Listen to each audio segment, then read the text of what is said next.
할렐루야. 사랑하는 반석의 성도 여러분, 12월 3일 목요일 아침 아까의 시간이 돌아왔습니다. 오늘 말씀은 역대하 25장 1절에서 13절까지의 말씀으로 아마샤 왕에 대한 이야기를 함께 좀 나누고자 합니다. 에스라 선지자는 이 역대기를 기록하면서 역대 왕들의 평가들을 기록하는데요. 남유다의 정통성을 이어가기 위해서 그 왕들의 장점을 잘 부각했던 그 관점으로 쓰여지고 있습니다. 그래서 이 아마샤 역시도 에스라가 그의 장점과 단점을 잘 비교해서 써놨는데요. 오늘은 그 2절 말씀을 함께 좀 풀면 좋겠습니다. 자, 2절을 읽어보겠습니다. 아마샤가 여호와께서 보시기에 정직하게 행하기는 하였으나 온전한 마음으로 행하지 아니하였더라. 두 가지 평가가 있죠. 첫 번째는 여호와 보시기에 정직히 행하였고, 두 번째는 온전한 마음으로 행하지 아니하였다. 여러분, 이게 참 많은 의미를 담고 있습니다.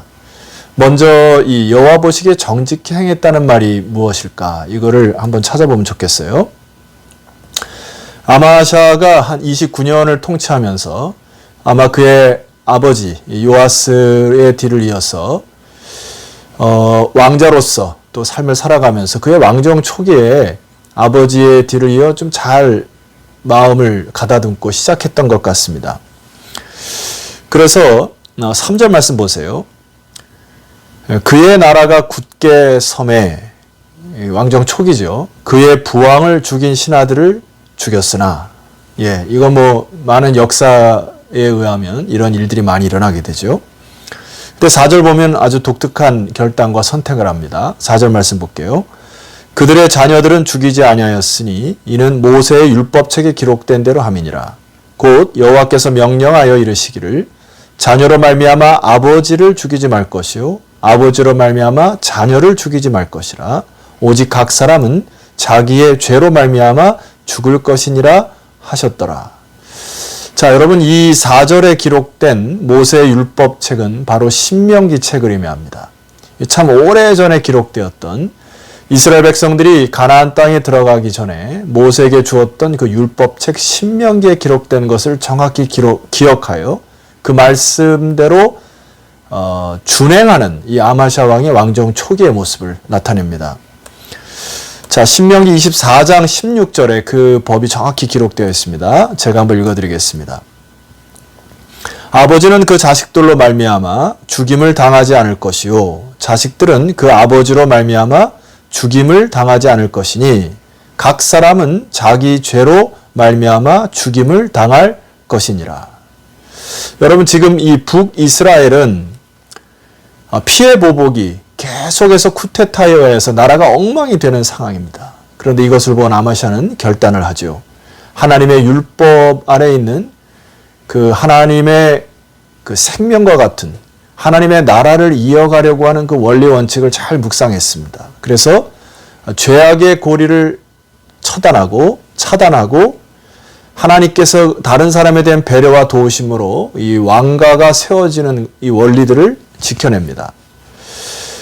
그래서 이 아마샤는 그 26장에 보면은 우시야 왕이 세워질 때 저는 이제 26장을 읽을 때 이런 생각이 듭니다. 여러분, 이 신하들의 부왕을 죽인 신하들은 죽었지만은 그의 자녀들이 이 피해 보복의 고리를 차단한 이 아마샤 왕의 이 덕스러움 그리고 그의 선한 정치의 영향력 아래 그의 아들인 우시야가 다시 세워질 때 이들이 많은 그 공로를 또 그 왕이 세워질 때에 많은 이 서포트를 했을 것이라 믿어 의심치 않습니다. 성도 여러분, 우리가 이 먼저 귀한 교훈을 하나 받아야 될 것이 있어요. 하나님의 말씀을 듣고 지키는 거 그렇게 쉽지 않습니다. 그러나 나중에 어떤 방식으로든 하나님이 그것을 사용하시고 역사하시고 열매를 맺어가시는 것에 교훈을 받으셔야 합니다. 그래서 오늘날 우리가 아까베를 통하여서든 또 주일날 말씀을 들어서든 하나님의 말씀이 깨끗하다 하신 것을 우리가 속되다 할 수 없습니다. 그러므로 하나님의 말씀이 선포되질 때 아멘으로 화답하셔서 그 말씀이 우리에게 또 다른 열매와 또 선한 영향력을 끼치는 이 일들에 여러분들이 좀 많은 경험들을 했으면 좋겠습니다. 자, 이 아마샤가 여호와 보시기에 정직히 행한 부분, 하나님의 말씀을 기억하여 그 말씀대로 정확히 준행하였던 이것들을 기억할 필요가 있습니다. 자, 그런데 2절 하반절에 보면은 온전한 마음으로 행하지 아니하였더라. 이게 참 에스라가 본 관점의 독특한 부분입니다. 이게 도대체 무슨 의미일까요? 선왕들과 좀 비교해 보면 이 부분을 정확히 알 수 있습니다. 여러분, 선왕 중에 여호사밧 왕과 좀 비교를 해보겠습니다. 역대하 20장 32절로 한번 올라가 보시죠. 여호사밧이 그의 아버지 아사의 길로 행하여 돌이켜 떠나지 아니하고 여호와 보시기에 정직히 행하였으나.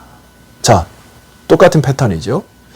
자, 33절 말씀 보면은 산당만은 철거하지 아니하였으므로 백성이 여전히 마음을 정하여 그들의 조상들의 하나님께로 돌아오지 아니하였더라.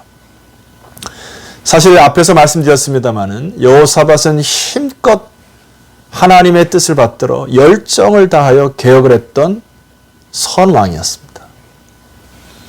그런데 그가 중앙에서부터 산당을 철거하기 시작하였지만은 저 지방까지 이르는 산당까지 끝까지 개혁을 이루지 못한 아쉬움이 남았다. 이게 이제 에스라의 관점 아닙니까? 여호사밧 왕을 통하여서 그가 보시기에 정직히 행하였으나 아쉽게도 산당만은 철거하지 못했다. 이것은 여호사밧은 하나님을 사랑하고 또 하나님의 계획에 따라 열정을 다하여 그의 인생을 하나님 앞에 드렸던, 불태웠던 그런 왕으로 우리 마음속에 기록되어 있습니다.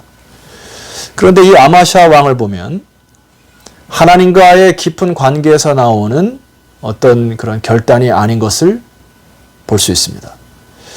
예를 들어 역대기나 열왕기에 어디에 보더라도 집권 당시에 산당과 아세라 목상을 제거했다든지 하나님 앞에 온전히 번제를 드렸다든지 성소를 다시 보수했다든지 하나님에 대한 열망의 흔적들이 보이지 않습니다.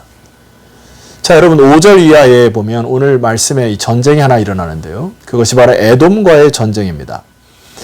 전쟁이 일어나기 전에 이 아마샤가 했던 행동이 두 가지 있습니다. 자기 나라에 싸울 만한 사람들을 아주 용병 싸울 만한 사람들을 30만을 확보하고 6절에 보면은 북이스라엘에서 용병을 구하기 위하여 은 100달란트를 지불하고 고용하는 일을 저지르게 됩니다. 여러분, 이 성경의 앞뒤의 문맥을 봐도 여기에 하나님께 진지하게 물었다거나 선지자에게 물었다거나 하는 내용이 없습니다.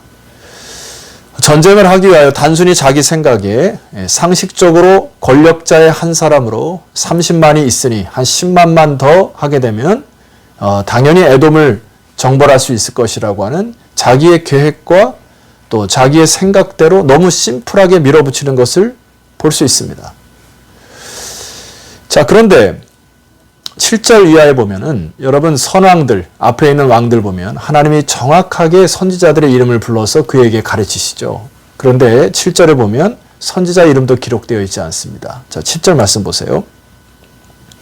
어떤 하나님의 사람이 아마샤에게 나와서 이르되 왕이여 이스라엘 군대를 왕과 함께 가게 하지 마옵소서. 여호와께서는 이스라엘 곧 온 에브라임 자손과 함께 하지 아니하시나니. 이 선지자가 무엇을 권면합니까? 북이스라엘은 이미 타락하였고 하나님의 이 방법과 뜻을 묻는 그런 나라가 아니고 썩을 대로 썩었던 나라이기 때문에 저들과 연합하지 말라. 죄와 단절해라. 이제 이런 메시지 같습니다. 그리고 선지자가 이렇게 권면을 해요. 8절 말씀 보세요. 왕이 만일 가시거든 힘써 싸우소서. 자, 여기 어원이나 여러분 매일 성경에 보면 주석에 이렇게 써 있습니다. 이것은 조롱 섞인 소리다 이렇게 나오는데요.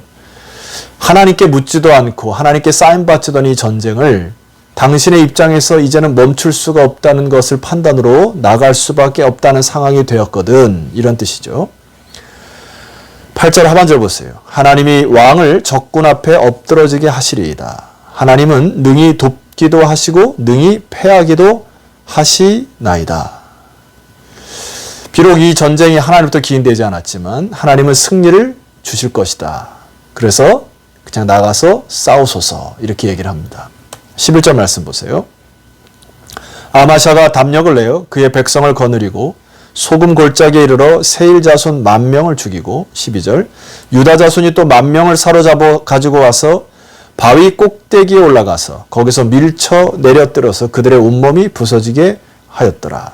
여러분 전쟁은 승리하였습니다. 그러나 13절을 보세요. 아마샤가 자기와 함께 전장에 나가지 못하게 하고 돌려보내 군사들이 사마리아에서부터 베토론까지 유다 성읍들을 약탈하고 사람 3,000명을 죽이고 물건을 많이 노략하였더라. 여러분 그 아마샤가 은 100달란트를 북이스라엘 왕에게 주었고요. 그것이 아마 국고에 들어갔을 확률이 높습니다. 그리고 여기 용병들은 남유다까지 왔던 용병들은 허탈하게 고향으로 돌아갔어야 되는데 이들이 전쟁에서 큰 노획물이라든지 이런 수익이 없자 이들이 사마리아에서부터 베토론까지 유다 성읍들을 핥히고 사람 3,000명을 쥐고 그쪽 뒤를 쑥대밭으로 만드는 일이 일어나게 됩니다. 자, 성도 여러분, 무심코 세웠던 계획들이 하나님의 뜻과 상관없이 자기 멋대로 밀어붙였던 것들이 이렇게 전쟁의 상흔이 그리고 예기치 못했던 그런 피해들이 그리고 자기 백성들의 죽음으로 맞닥뜨리게 되었습니다. 자, 여러분 그 아마샤를 보면 좀 많이 안타까움이 있습니다. 여호와 보시기에 초반에는 정직히 행하였으나 그가 여호와를 온전히 사랑하지 못하였으므로 하나님과 관계도 없이 하나님의 뜻과 상관도 없이 열망도 없이 오늘날 우리로 말하면은 신앙에 근거하지 않은 채로 또 교회와 어떤 상관이 없이 자기의 처한 위치대로 상식대로 세상의 가치와 지혜대로 그냥 판단하고 행동하는 일은 너무나 위험한 것임을 꼭 기억할 이유가 있습니다. 성도 여러분, 하나님은 그러한 우리의 선택과 판단을 원치 않으십니다. 그래서 오늘 우리의 이 2절 말씀을 이렇게 바꿔서 여러분의 인생에 적용했으면 좋겠어요. 우리의 인생이, 저와 여러분의 인생이 여호와 보시기에 정직히 행하였고 온전한 마음으로 하나님을 기뻐하는 마음으로 삶을 살았다. 여러분 이렇게 주의 말씀대로 순종하여서 복된 인생이 되시기를 주 이름으로 축원합니다. 기도드리겠습니다. 하나님 아버지, 아마샤를 통하여 저희들에게 교훈하시니 감사합니다.